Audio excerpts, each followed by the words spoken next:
충격을 받았던 게 미국 10대들의 72%가 썸 타는 경험을 AI랑 한다. 아니, 친구로 생각된다는 것까지는 제가 조금 이해를 했는데 이성으로까지 느낄 수 있다는 거잖아요. SNS에 AI 알고리즘이 들어가면서 훨씬 중독성이 강한 서비스들이 나오게 될 수 있다. AI가 접목된 더 강력해진 SNS가 우리를 더 지배하게 될 거다. 내가 SNS에 들어갔는데 상대가 인간인지 AI인지 알 수 없는. 그러니까 이미 SNS상에 인간들과 그 AI 탑재된 그 봇들이 뒤섞여 있는 거군요. 이미. 뒤섞여 있죠. 뒤섞여 있어요. 대난장판은 시작일 뿐이다.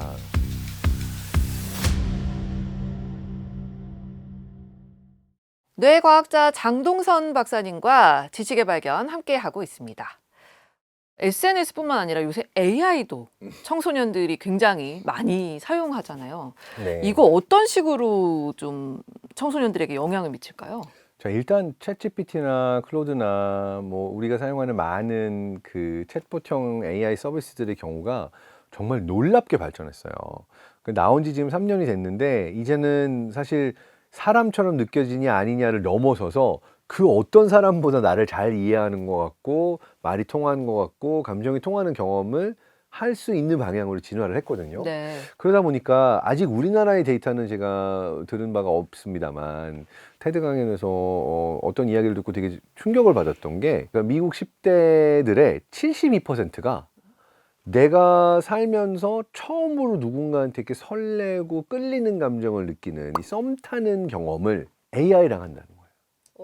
그러니까 보통은 내가 누군가한테 끌릴 만한 사람이 생기면 막 정말 편지를 주기도 하고 막 얘기해보자고 그러기도 하고 막 어떻게 말 걸어야 되나 막 이 가슴앓이 하던 기억이 있잖아요. 계속 생각나고 뭐 네, 그러잖아요. 그러니까 보통은 사람 대 사람으로. 네. 근데 지금은 그 경험을 사람으로 하기 이전에 미국의 10대 거의 3분의 2가 AI랑 대화하다가 얘한테 설레는 감정, 너무 끌리는 감정, 이런 감정을 먼저 느끼더라는 거예요.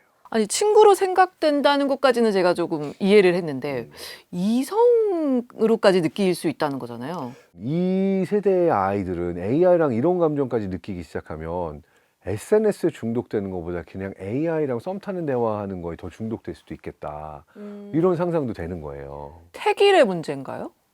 그래서 네. 정말로 이 현상이 존재하는가, 그리고 AI가 SNS를 대체하게 될 수 있는가에 대해서 조금 리서치를 해봤어요. 그랬더니 리서치의 결과가 사실 더 무서웠습니다. 왜요? AI가 주는 가치와 네. SNS가 주는 가치가 합쳐져가지고 우리에게 올 가능성이 더 높다는 거예요. 그러니까 왜냐하면 이러한 형태로 썸 타는 감정을 가지게 하거나 홀리게 하거나 빠져들게 하는 AI의 그 메커니즘을 가장 열심히 연구해가지고 적용하고 있는 회사들이 SNS 회사들이라는 거예요.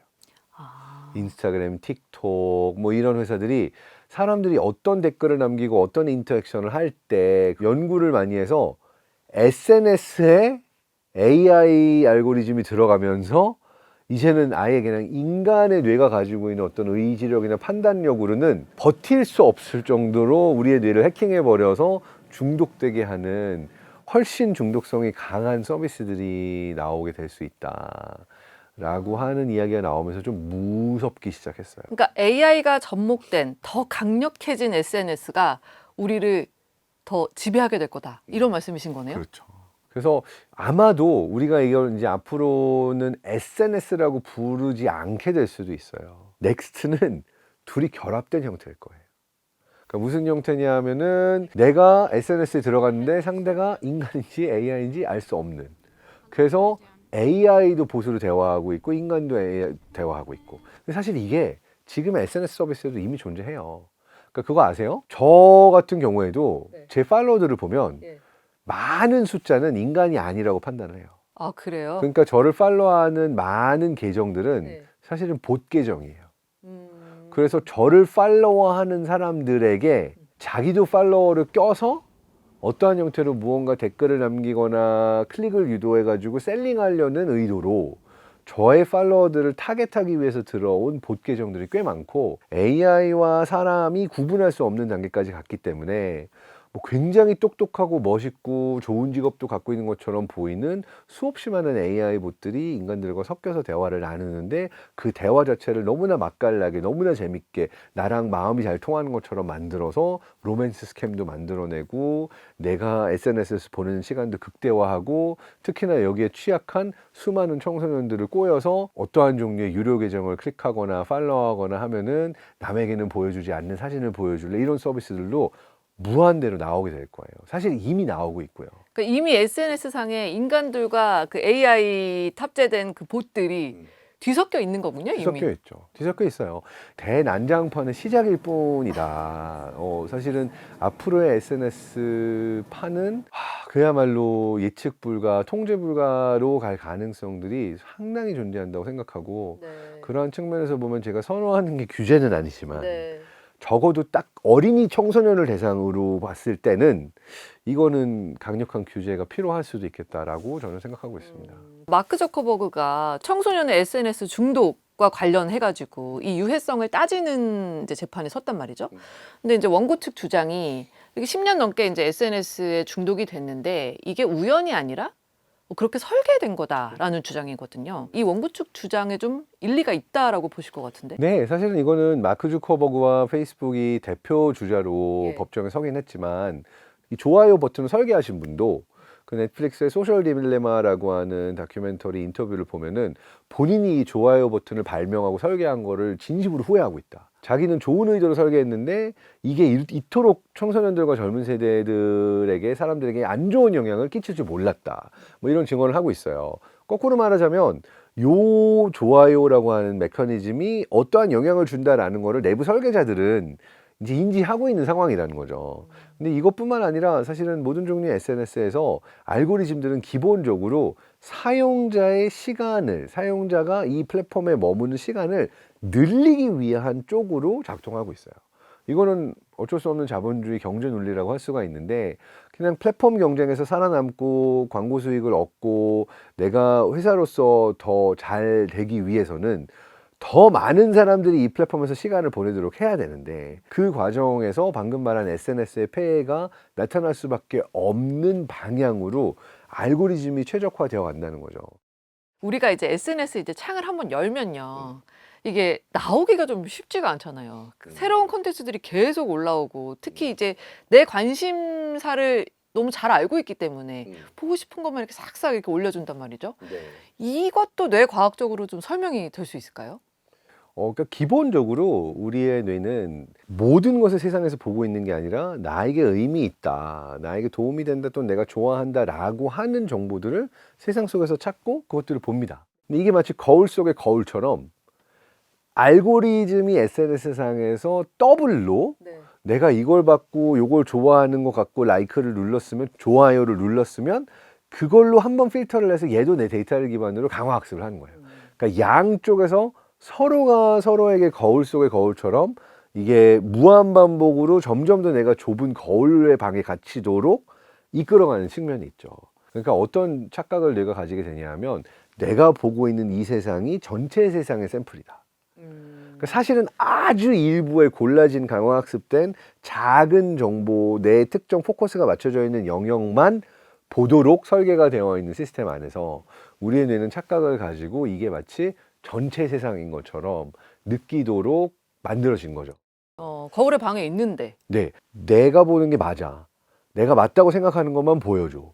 그걸 보니까 또 내가 생각하는 게 더 맞아. 이러한 형태로 내가 가지고 있는 신념, 사상, 취향 이러한 것들을 정말 무한반복으로 강화시켜주는 메커니즘이 그 SNS에 담겨있는 알고리즘이라고 볼 수 있죠. 사실 우리가 좀 SNS를 시작할 때는 즐겁고 싶어서 시작하는 걸 텐데 정말 이거를 많이 보면 우울해지나요? 실제로 이 분야에 대해서 굉장히 많은 그 논란이 이루어지고 있어요. 이 기본적으로 뭔가 SNS 사용 시간이 늘어나게 되면 우울증이 심해진다라는 연구들이 있긴 해요. 몇 주에 걸쳐서 다양한 종류의 SNS, 뭐 인스타그램이나 페이스북이나 트위터나 이런 것들을 시키고 그걸 하지 않은 다른 종류의 액티비티를 한 그룹하고 비교했을 때 SNS를 사용하면 사용할수록 몇 주 후에 우울감이 깊어졌다. 그러니까 이건 인과적으로도 SNS 사용량을 늘리면 더 우울해진다라는 거를 보여주는 연구가 있죠. 왜 우울해지는 건가요? 그 원인을 이제 과학자들이 여러 가설을 통해서 답하려고 하는데 네. 일단 첫 번째는 사회적 비교 때문이라고 그래요. 그러니까 기본적으로 SNS에 올라와 있는 정보는 나 잘났어, 나 이렇게 좋은 일이 있어, 이런 걸 자랑하듯이 올리는 정보들이 되게 많죠. 근데 사실은 모든 사람이 항상 좋은 일, 자랑할 만한 일만 있는 건 아닌데, 특히 이제 10대에서 20대 좀 젊은 사람들의 경우에는 어떤 느낌을 가지냐면, 와, 나 빼고 세상이 다 잘 살고 있네. 그러면 이제 어떤 상대적 박탈감을 느끼기도 하고, 비교했을 때 내가 더 못한 것 같으니까 우울감을 느끼는 원인이 가장 크다라고 하는 게 손꼽히는 이유 중에 하나고요. 우리가 그냥 습관적으로 스크롤하면서 SNS를 보는 행위 자체가 우리를 더 우울하게 만들 수 있다라는 얘기도 있어요. 처음에는 막 보니까 재밌어요. 도파민이 분비가 되니까 봐요. 도파민이 막 분비가 되니까 도파민 수용체 숫자가 줄어들어요. 그러니까 어제는 그냥 10분 스크롤해도 재밌었어 이랬는데 이제는 뭐 재밌는 거 없나? 재밌는 거 없나? 20분 스크롤하고 30분 스크롤하고 그 소비량이나 스크롤하는 양이 늘어날 수밖에 없게 된다는 거죠. 더 큰 보상을 추구하게. 너무 과다한 도파민을 경험하고 난 나는 다 무료하다, 재미없다, 심심하다로 느끼게 되니까 이게 이제 무기력증, 우울증처럼 느껴지게 되고 그러면 뭘 해요? 우울하고 무기력한 거를 넘기기 위해서 또 SNS를 하게 되는 거예요. 그게 바로 중독이네요. 그렇죠. 중독이죠. 지금은 이제 SNS가 우울증에 미치는 영향을 말씀을 해주셨는데 반대로 좀 우울한 사람들이 SNS에 빠지기가 더 쉬운 경향도 있나요? 굉장히 날카로운 질문이에요. 그렇습니다. 사실은 네. 이제 요 SNS를 청소년들이 사용하거나 사람들이 사용할수록 우울해진다. 엄청나게 큰 사회적 문제다. 이게 몇 년 전부터 굉장히 큰 이슈가 됐었어요. 네. 그래서 다양한 학자들이 이걸 가지고 책을 쓰기도 하고 또 최근에는 불안 세대라고 하는 조나탄 하이트 박사님 쓰신 책도 전 세계적으로 이슈가 됐거든요. 그랬더니 이제 학자들 중에 그 반대편에서 조금 다른 시각을 이야기하는 학자들도 생겼어요. 분명히 SNS가 우울증을 심화시키는 것은 사실이다. 그렇지만 얼마나 많이 더 우울해지는가를 보면은 그 이펙트 사이즈가 그렇게 아주 크지는 않다. 대략 안경 안 쓰던 사람이 안경 쓰면 우울해지는 정도랑 비슷하다. 뭐 이렇게 얘기를 했던 학자도 계시기는 해요. 네. 그래서 여기서 얘기하는 거는 무조건적으로 SNS가 다 나쁘고 SNS가 우울해진다고 보기보다는 사용자가 SNS를 어떻게 사용하는가가 더 중요할 수 있다는 얘기를 하는 거죠. 나도 많이 뭔가를 올리고 소통하고 새로운 뉴스거리를 능동적으로 올리는 사람과 그냥 앉아가지고 딴 사람들 거를 계속 스크롤하는 사람이 SNS 사용이 똑같지 않다. 그러니까 능동적으로 올리는 사람은 오히려 여기서 만족감을 얻을 수도 있고 네. 또 여기서 지식을 얻거나 사람들하고 연결되면서 모르던 사람도 알게 되고 새로운 네트워크가 생기고 이 즐거움이 사실은 또 긍정적인 영향을 끼치기도 하기 때문에 이걸 어떻게 사용하느냐가 어떻게 보면 더 관건이지 SNS 사용했기 때문에 우울해진다 이렇게 말할 수는 없다라고 보는 학자들도 있죠. 청소년은 거기에 좀 더 취약할 수밖에 없을 것 같거든요. 그러니까 아직 전전두엽이 다 발달하지 못한, 왜냐하면 전전두엽이 대략 20대 초중반 정도가 돼야 완성이 되거든요. 그러니까 특히 청소년기, 사춘기에 있는 친구들은 네. 굉장히 감정적이고 자기 조절이 안 되고 그리고 어떠한 정보가 맞는 정보인지 아닌지를 필터할 수 있는 능력이 떨어져 있는 걸로 알려져 있어요. 근데 SNS에서는 온갖 정보가 난무하기 때문에 이들이 유해한 정보나 사실이 아닌 정보에 노출될 가능성이 너무 높다. 근데 그것들이 이들이 가지고 있는 세계관을 결정지을 가능성이 되게 높기 때문에 이게 하나의 문제다라고 보고 있는 이야기가 있고요. 네. 건강한 사회적 자아상을 가지기 위해서는 사실은 오프라인 실제 세상에서 인간관계의 경험을 많이 해야 되는데 이게 SNS를 통해서 대체되는 것들 자체가 해로울 수 있다라는 얘기가 두 번째로 또 손꼽힙니다. 요거를 뇌과학적으로 좀 설명하면 어떤 메커니즘이 작동하냐면 내가 인간을 많이 만나지 않고 그러니까 사회적 관계를 경험하지 않은 상태에서 골방에 앉아서 혼자 SNS만 하고 뭐 쇼츠만 보고 게임만 하고 실제 인간 교류가 없어요. 그러면 뇌에서 여러 사회적인 신호들을 읽어내고 또 이제 갖고 와가지고 해석하는 사회적인 네트워크, 이 사회성을 길러주는 영역이 퇴화해요. 그러니까 연결성이 줄어들어요. 그러면 어떤 사람이 되냐면 실제로 이제 사람 만나러 나갔어요. 뭐 동창회도 나가거나 면접도 보러 가거나 그럼 딴 사람이 나에게 보내는 눈빛 말투를 오해하는 거예요.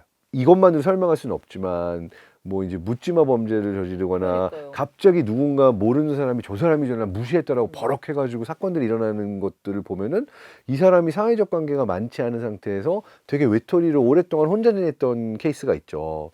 그러니까 이 경우에는 사실 정상적인 인터액션이었는데 다른 사람의 눈빛 말투를 내가 완벽하게 오해해가지고 분노와 공격성으로 대응한 케이스들이란 말이죠. 뭐 일부 케이스지만. 자, 그래서 모두가 이렇다라고 볼 수는 없지만 내가 오랫동안 혼자 있고 이 사회적인 관계를 피하게 되면 다른 사람의 사회적인 신호를 읽는 능력이 떨어져요. 그럼 실제 사람을 만났을 때 오해하고 상처받고 분노할 확률이 높아져요. 뭘 해요? 인간이 싫다. 또 혼자가 돼요. 혼자 오래 있으면 다른 사람을 해석하는 능력이 사회적인 신호를 읽는 능력이 또 더 퇴화해요.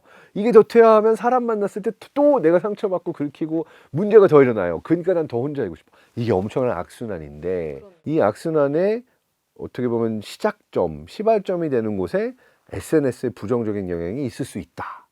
이렇게 보는 또 시각이 있는 거죠.